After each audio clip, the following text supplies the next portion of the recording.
안녕하십니까, 박재경입니다. 자, 산업과 기업 분석 오늘은 대망의 마지막 시간이네요.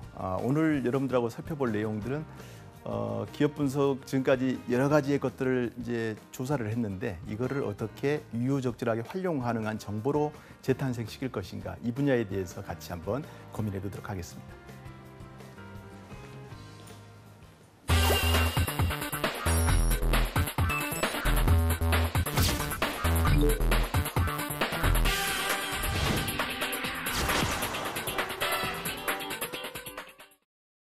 자, 오늘 여러분들하고 같이 살펴볼 내용들은 어떤 거냐면 지금까지 이렇게 뭐 여러 가지 루트를 통해서 내가 취업하고자 하는 기업에 대한 정보들을 많이 확보를 했는데 과연 정보가 많다고 이게 꼭 활용 가능성이 높을 것이냐는 별개의 문제인 것 같습니다.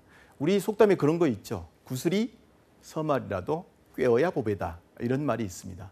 자, 내가 확보한 데이터가 아무리 많다 하더라도 이게 막상 쓰려고 했을 때 활용 가능성이 떨어진다라고 한다면 그거는 정보이기보다는 오히려 그냥 오히려 내 그 판단을 어렵게 만드는 그런 쓰레기가 될 수가 있겠죠. 그래서 지금까지 여러 가지의 루트를 통해서 힘겹게 만들어 온 이 정보들을 진짜로 활용 가능한, 말 그대로 유용한 정보가 되게 하기 위한 방법들을 어떻게 할 것인가, 이것도 역시 조금 더 노력이 필요한 부분 같습니다. 안타깝게도 이렇게 개별 기업에 대한 정보, 그다음에 산업에 대한 분석 정보, 경영 환경에 대한 정보들을 여러 다각적인 방향으로 루트를 통해서 확보를 하고 있는데 실질적으로 거기에서 끝나버리는, 즉 본인이 조사한 내용들을 그냥 나열하는 식으로 끝나버려서 실질적으로 그냥 별로 임팩트를 주지 못하는 이런 상황들을 봤을 때 되게 안타까움을 금할 수 없었습니다. 그래서 오늘 이제 여러분들하고 같이 살펴볼 내용들은 어렵게 확보한 정보들을 잘 가공하고 활용해서 정말 지금까지 우리가 해온 것은 조사거든요. 정보를 취하는 조사였다라고 한다면 지금부터는 조사가 아니라 그 조사된 다양한 데이터들을 바탕으로 해서 활용 가능한 정보로 분석해내는 능력, 그래서 활용 가능성이 높도록 만들어내는 능력들에 대해서 살펴보도록 하겠습니다.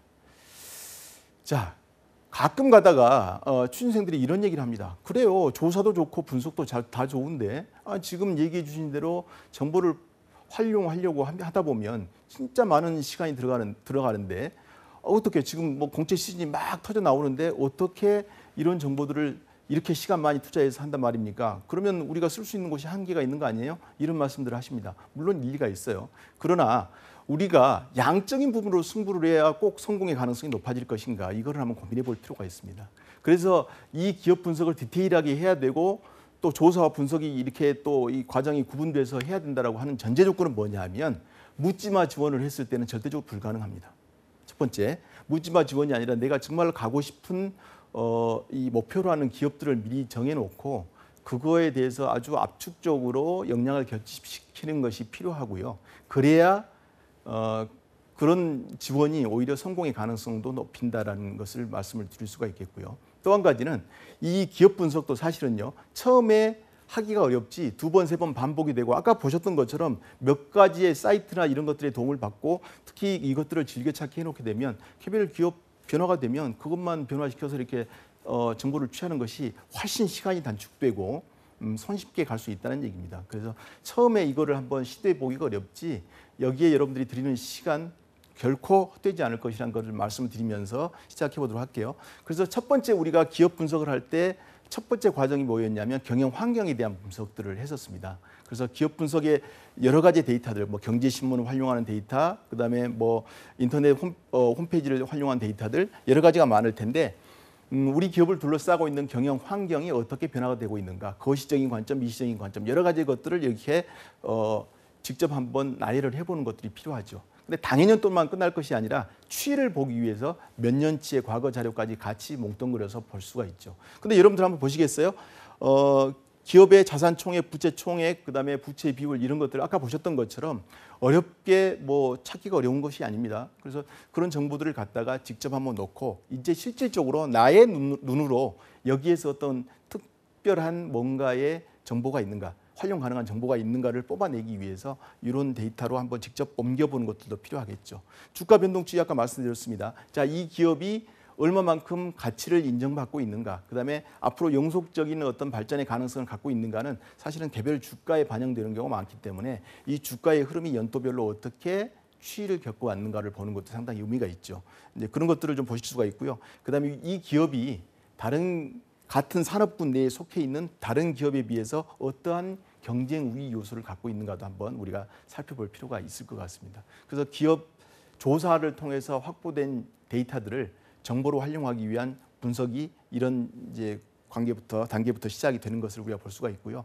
두 번째 이제 기업에 대한 개요들을 한번 쭉 살펴볼 필요가 있죠. 이거는 이제 주로 아까 여러분들이 보셨던 것처럼 홈페이지를 통해서 확보된 정보들을 여기에다가 쭉 한번 놓고 보는 겁니다. 그러면 이 기업의 어떤 개요가 명확하게 한번 보일 수가 있겠죠. 그래서 기업의 구체적인 명칭은 어떻게 되는가 이러면서도 한번 개념을 잡는 경우가 있습니다. 이제 실제로 보면 자기소개서를 쓰고 하면서 자기소개서에 내가 지원하고자 하는 기업의 명칭을 풀네임을 잘못 쓰는 경우도 왕왕 볼 수 있거든요. 자, 이런 경우 어떻게 되겠습니까?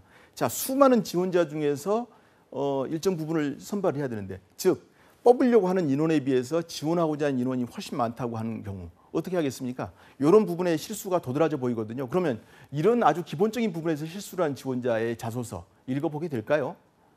그렇죠. 당연히 이거는 먼저 버려지게 될 가능성이 높습니다. 그래서 이러한 부분의 실수를 줄이기 위해서라도 한번 아주 기본적인 부분이지만 명확하게 나열하고 한 번씩 확인해 보는 것도 필요하다는 것이죠. 그래서 내가 여기에서 뽑아서 나의 강점이나 이런 그 연결고리들을 어떻게 찾을 수 있을 것인가를 이 데이터를 통해서 한번 볼 수 있을 것 같고요.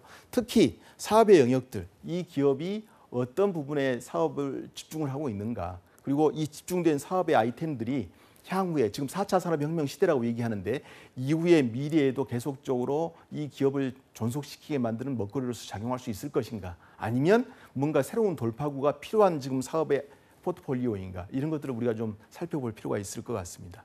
그다음에 기업에 대한 철학들, 아까도 말씀드렸지만 기업의 철학과 내가 가지고 있는 삶의 가치관과 얼마만큼 일치되는가가 사실은 중요해요.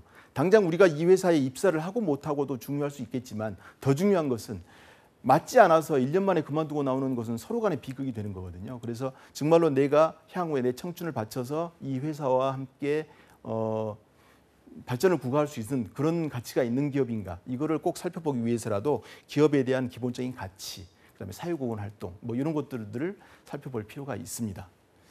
자, 그다음에 이제 언론 기사들 우리가 아까 살펴봤었죠. 좋은 쪽으로 뭐 언론의 기사화 될 수도 있는 거고 안 좋은 쪽으로 될 수도 있을 것인데 어떠한 이슈로 인해서 이 기업은 기사화가 되었는가, 이런 것들에 대해서도 좀 살펴볼 필요가 있습니다. 가끔 가다가 기업에서 면접 보다 보면 그런 경우가 있더라고요. 최근에 뭐 언론에서 본 우리 기업의 모습들은 어떻게 보이던가요? 혹시 살펴본 적이 있나요? 뭐 이런 질문도 사실 나올 수가 있고요. 우리 회사에 입사 지원하기 전에 우리 회사에 대한 기본적으로 본인이 갖고 있던 생각들은 어땠었나요? 이런 것들도 물어볼 수 있습니다. 이런 것들을 재배하기 위해서라도 좀 살펴볼 필요가 있을 것 같고요. 아까 말씀드렸죠. 주요 연역이라고 하는 것은 모든 연역 사항들을 다 머릿속에 집어넣을 필요는 없고 점핑업 됐던 것, 크게 극심하게 변화가 있었던 부분들, 큰 변화의 요소들만 머릿속에 좀 넣어두면 되겠다, 이런 말씀을 드리도록 하겠습니다. 그 다음에요. 실질적으로 우리가 아까 말씀드렸던 그 앞 시간에 살펴봤던 것들은 개별 기업에 대한 데이터들을 수집했다, 즉 조사를 했다라고 해도 과언이 아닙니다. 자, 그러면 그렇게 수집된 데이터를 진짜 그들에게 보여줄 수 있는 엑기스로 만들어내는 거, 이게 이제 정말 필요한 건데 그게 정말로 필요한 게 분석이거든요. 기업 분석에서 제일 많이 활용되는 것들은 사실은 뭐 스와트 분석도 있고, 그다음에 3C 분석이라고 그러죠. 커스터머, 그다음에 컴피티터, 그다음에 또 뭐가 있나요? 우리 자사에 대한 분석들, 이 3주체에 대한 기업 활동에 있어서 3주체에 대한 요소들을 이렇게 살펴보는 3C 분석이 있는데 그런 것도 도움이 될 수 있을 거고요. 특히 이제 우리 기업이 설정하고 있는 고객들은 어떤 사람들인가, 그리고 이 고객들은 어떻게 시대의 변화에 따라서 니즈나 이런 것들이 변화가 되고 있는가, 그다음에 이 고객들은 우리 기업에 대해서 얼마만큼 충성도를 가지고 있는가, 그다음에 마케팅의 관점은 적절한가, 이런 것들을 살펴볼 필요가 있고요. 그다음에 경쟁자, 우리하고 같은 사업군 내에서 사업 영역 내에서 경쟁하고 있는 경쟁자들은 어떻게 사업 아이템을 갖고 있는데 우리는 어떠한가, 즉 미래의 이러이러한 발전의 트렌드를 잘 편승해서 따라가고 있는가, 그렇지 않으면 우리는 거꾸로 거기에 편승하지 못하고 역행을 하고 있는가 이런 것도 좀 살펴봐야 할 필요성이 있죠.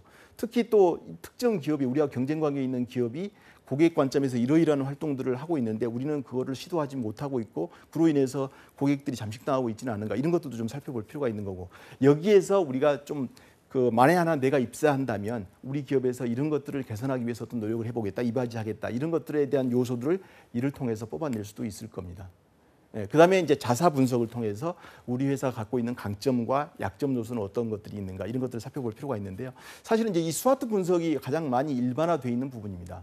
단언컨대 여러분들에게 여러분들이 조사한 자료가 스와트 분석을 통해서 명확하게 본인 스스로가 분석이 될 수 있다라고 한다면 여러분들은 합격할 가능성이 저는 거의 대부분 근사치에 와 있다라고 봐도 과언이 아닙니다. 그만큼 노력을 기했고요.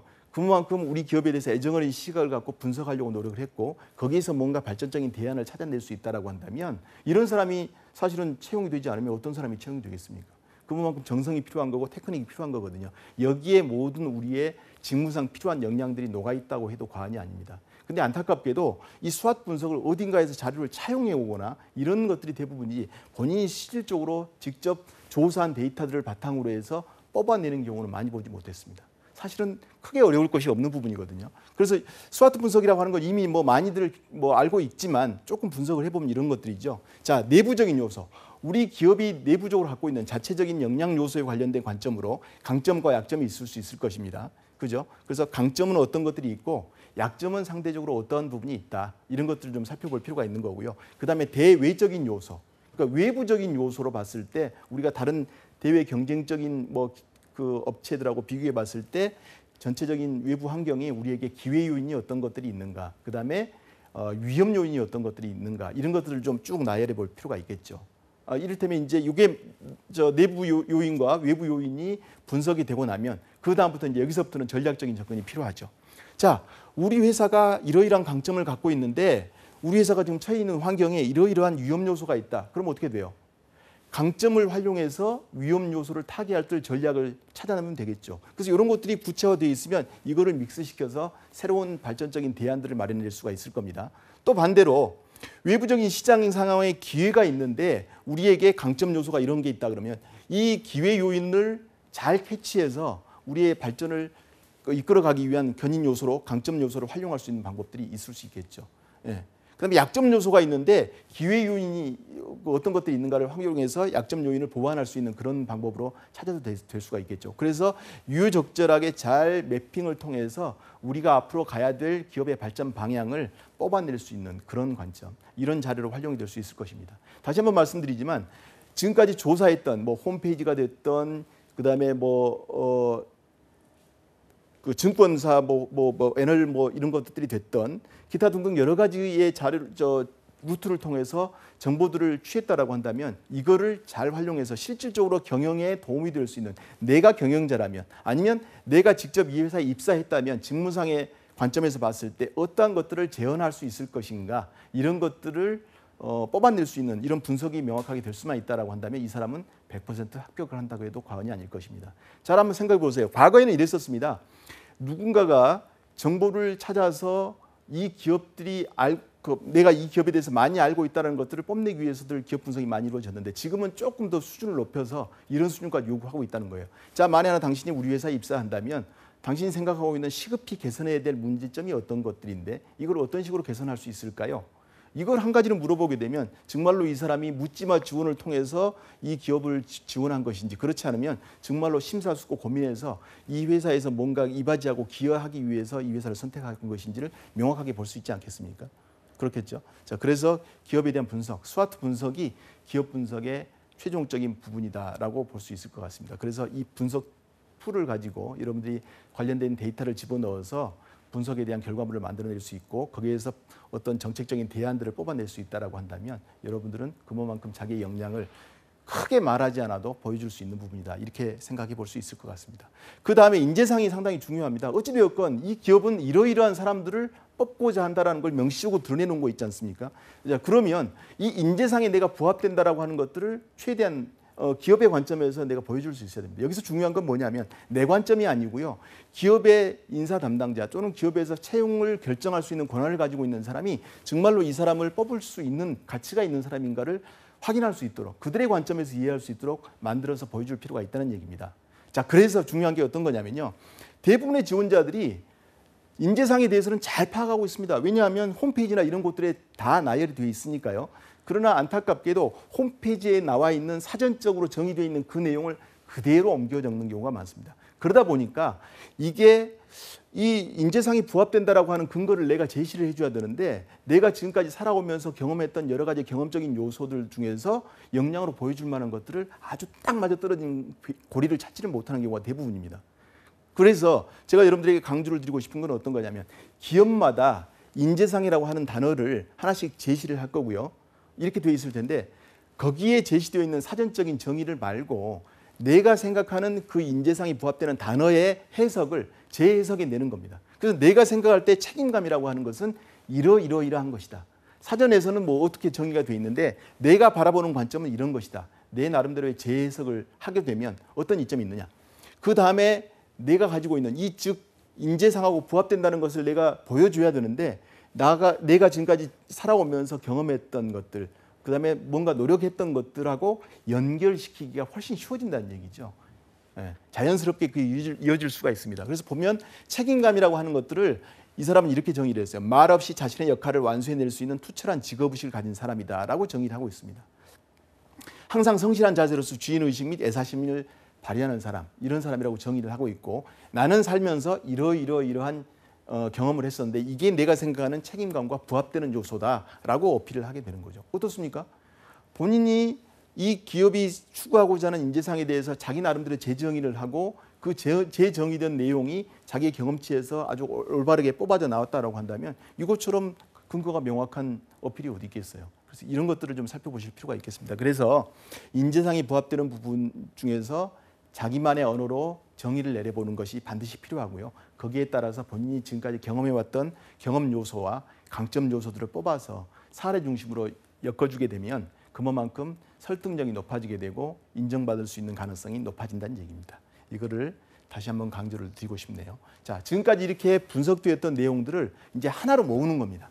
실질적으로 자소서를 쓰고 그다음에 면접에 대비하는 용도로 활용하기 위해서 한 장표로 이제 모으는 거죠. 그래서 내가 지원하는 기업은 어디고 거기에서 내가 지원한 직무는 어떤 것이다라고 하는 것을 이렇게 쭉 정의를 내려놓고요. 그 다음에는 각각의 항목별로 이제 면접이나 자소서의 내용 중에서 나올 수 있는 부분으로 카테고리화 시키는 거죠.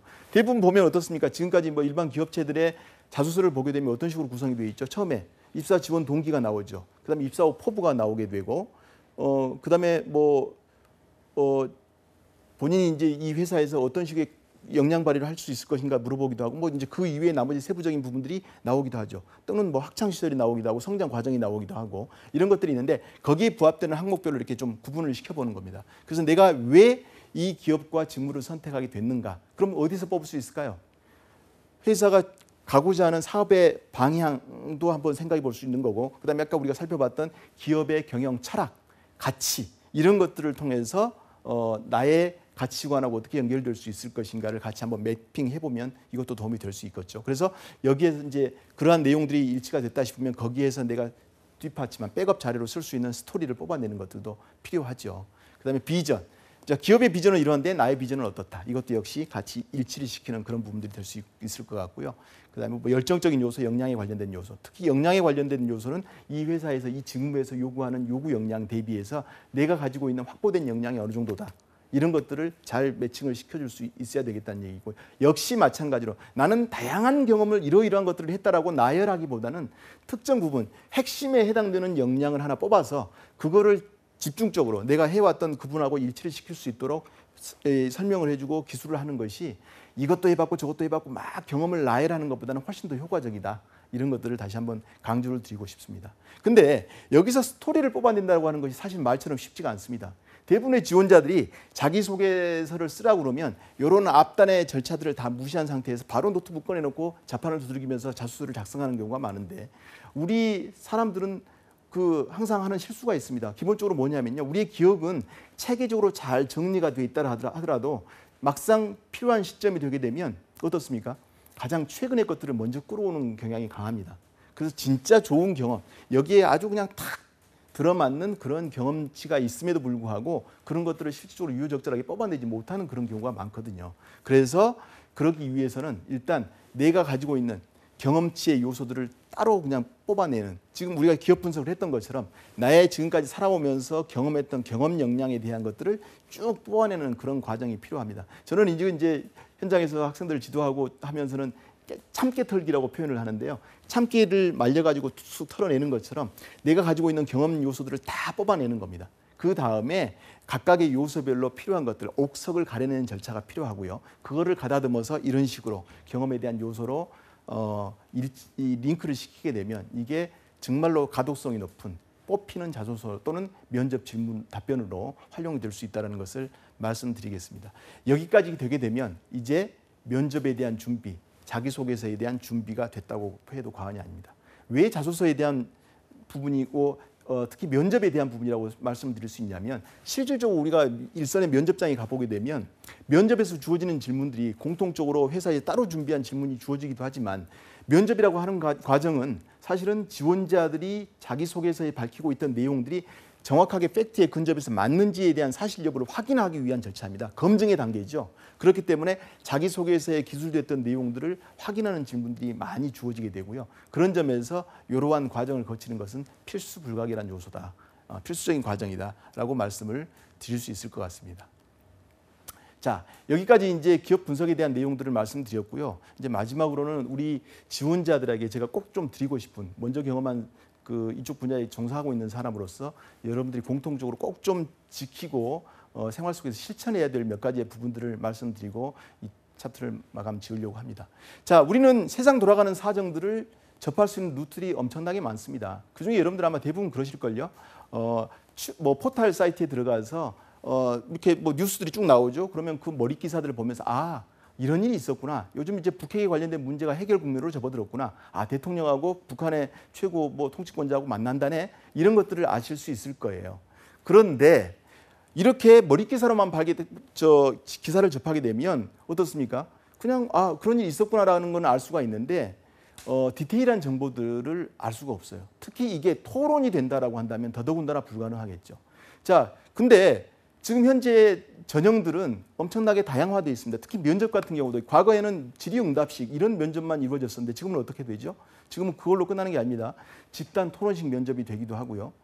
예전에 경험하지 못했던 다양한 방법들이 이루어지고 있습니다. 그중에서 이제 특히 우리가 종이신문을 좀 읽어봐야 되는 것은 뭐냐면, 집단 토론식 면접을 하게 되면 어떻습니까? 어떤 사회적인 이슈에서 토론거리가 주어지는 경우가 많은데, 사회적인 이슈에 대해서 포털에 나와 있는 머리 기사만 보고 이런 일이 있었구나를 알게 되면 어떻게 될까요? 누구하고 논리적인 근거를 들어서 논쟁을 해야 되는 토론식 면접에서 한마디라도 할 수 있겠습니까? 불가능하죠. 상대방이 내가 주장하는 바에 대해서 어떤 근거를 갖고 되치기가 들어오게 되면 속수무책으로 당할 수밖에 없어요. 그렇게 되는데 이 신문을 읽는 습관을 갖게 되면 집단 토론식 면접에서 적어도 여러 가지의 근거들을, 논리적인 근거를 들어서 설명할 수 있는 그런 거리들을 확보할 수 있습니다. 또 한 가지, 요즘 인적성 검사, NCS 직업기초 능력에 대한 필답고사가 이루어지고 있는데 거기에 보면 여러분들 어떻던가요? 지문이 엄청나게 깁니다. 근데 그 지문을 읽는 데에도 시간이 다 가는데 한 문제당 1분 이상의 시간이 소요되면 안 되거든요. 근데 그 짧은 시간에 어떻게 지문을 다 이해를 하고 넘어갈 것이냐. 근데 이러한 신문이나 이런 기사들, 긴 글을 쭉 읽어보면서 논리적인 맥락을 찾아내는 습관을 들이게 되면 그런 것들은 쉽게 우리가 극복할 수 있는 부분이라고 말씀드릴 수가 있고요. 그다음에 신문이 또 읽어서 좋은 게 뭐냐면 글쓰기 능력이 좋아집니다.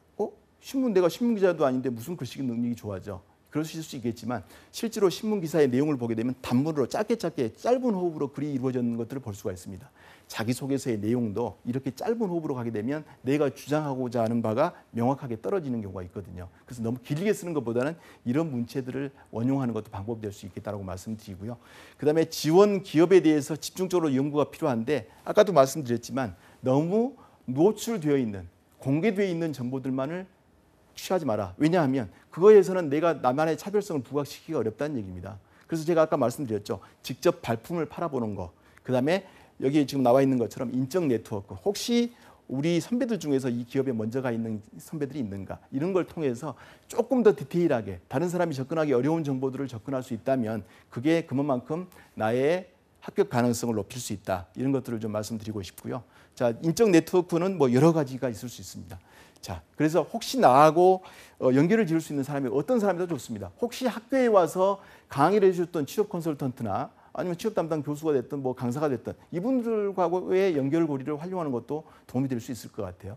그래서 여러분들이 이용 가능한 분들은 최대한 많이 확보를 해서 활용하시는 것이 그만큼 다채로운 정보들, 꼭 필요한 정보들을 차별적으로 확보할 수 있을 것이라는 걸 말씀드리고요. 그 다음에 자기소개서를 쓰거나 경우에 따라서는 이메일로 사실은 접수를 시킬 수가 있는데 이럴 때에도 오자 탈자는 없는지 혹시 내가 기업명을 잘못 쓰고 있지는 않은지 복사해서 붙이게 하다 보니까 먼저 지원했던 회사의 자소서를 그대로 옮겨 적는 오류는 없는지 이런 것들을 좀 꼼꼼하게 살펴보실 필요가 있겠다는 겁니다.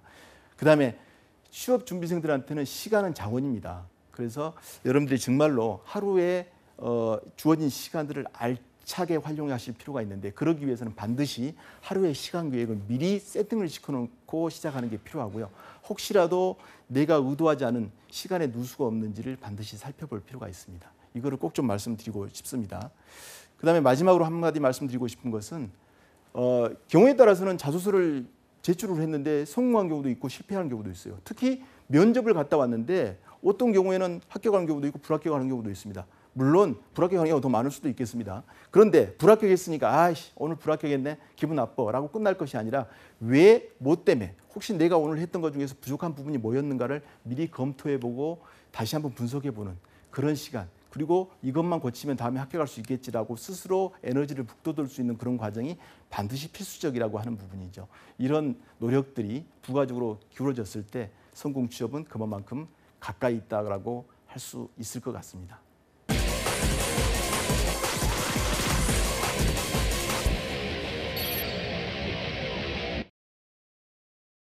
네, 지금까지 기업 분석에 대한 개괄적인 설명을 드렸습니다. 첫 번째로 경영 환경에 대한 분석, 그 다음에 산업 분석, 개별 기업 분석 순으로 이렇게 쭉 범위를 좁혀오면서 자료 조사하는 방법들, 분석하는 방법들을 설명드렸습니다. 오늘 이 순서는 이 정도로 마치도록 하겠습니다. 고맙습니다.